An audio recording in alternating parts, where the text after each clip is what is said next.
রাতে খালি গায়ে ভুলেও ঘুমাবেন না, না হয় এই দুইটি বিপদ আপনার জীবনে আসবেই আসবে। এবার আধুনিক বিজ্ঞানও বাস্তব প্রমাণ করেছে কেন ইসলামে খালি গায়ে ঘুমানো নিয়ে সতর্কবার্তা দেওয়া হয়েছে। খালি গায়ে ঘুমালে যে মানব শরীরে এত রোগ ব্যাধি বাসা বাঁধে তা কিভাবে আজ থেকে 1450 বছর আগে আমাদের প্রিয় নবী সাল্লাল্লাহু আলাইহি ওয়াসাল্লাম জানতে পেরেছিলেন, তা নিয়েই হতবাক বর্তমান আধুনিক বিশেষজ্ঞরা। প্রিয় দর্শক, আপনি যদি রাসূলুল্লাহ সাল্লাল্লাহু আলাইহি ওয়াসাল্লামকে ভালোবাসেন অবশ্যই আলহামদুলিল্লাহ কমেন্ট করবেন এবং ভিডিওটি শেয়ার করে সকল মুসলিম অমুসলিম ভাই বোনদের জানার সুযোগ করে দিবেন, কারণ আজকের ভিডিওটি সকলের উপকারে আসবে।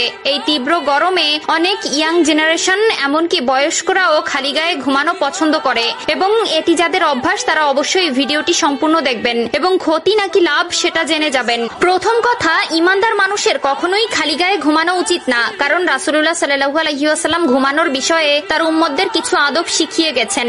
যেমন বাতি নিভিয়ে ঘুমানো উচিত, উন্মুক্ত জায়গায় না ঘুমানো, খালি জায়গায় অর্থাৎ যেখানে কোনো বাউন্ডারি নেই সেই সকল স্থানে ঘুমানো উচিত নয়।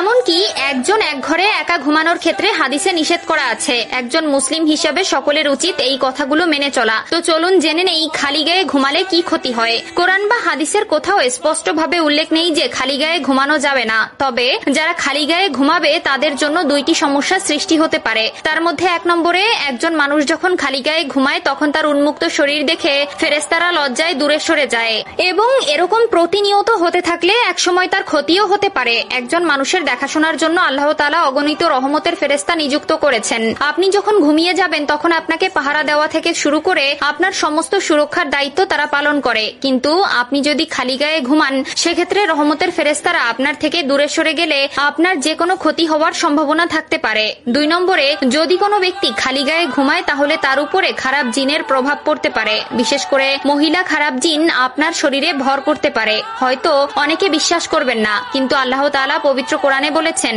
আমি মানুষ ও জিন জাতিকে সৃষ্টি করেছি আমার ইবাদতের জন্য। মানুষের মধ্যে যেমন ভালো মন্দ আছে তেমনি জিনদের মধ্যেও ভালো মন্দ রয়েছে। আপনার বাসাবাড়িতে যে ধরনের জিন থাকে এবং খারাপ জিনেরা আপনার ক্ষতি করতে পারে, আর সেই ক্ষতি থেকে সুরক্ষার দায়িত্ব নিয়েছে আপনার সাথে থাকা রহমতের ফেরেশতারা। আপনি ঘুমিয়ে গেলে হয়তো কোনো পোকামাকড় আপনার কান বা নাকের ছিদ্র দিয়ে ভিতরে ঢুকতে পারে অথবা আপনার নানাবিধ সমস্যা হতে পারে। সেই সকল সমস্যা থেকে আপনাকে রক্ষা করে এই সকল ফেরেশতারা। যদিও কোরআন বা হাদিসে খালি গায়ে ঘুমানো নিয়ে কোনো নিষেধাজ্ঞা নেই, কিন্তু ব্যক্তিগত মত অনুযায়ী খালি গায়ে না ঘুমানোই উত্তম। প্রথম কথা, একজন ইমানদার মানুষের কখনোই খালি গায়ে ঘুমানো উচিত না, কারণ রাসূলুল্লাহ সাল্লাল্লাহু আলাইহি ওয়াসাল্লাম ঘুমানোর বিষয়ে তার উম্মতদের কিছু আদব শিখিয়ে গেছেন। যেমন বাতি নিভিয়ে ঘুমানো উচিত, উন্মুক্ত জায়গায় না ঘুমানো, খালি গায়ে না ঘুমানো অর্থাৎ যেখানে কোনো বাউন্ডারি নেই সেই সকল স্থানে ঘুমানো উচিত নয়।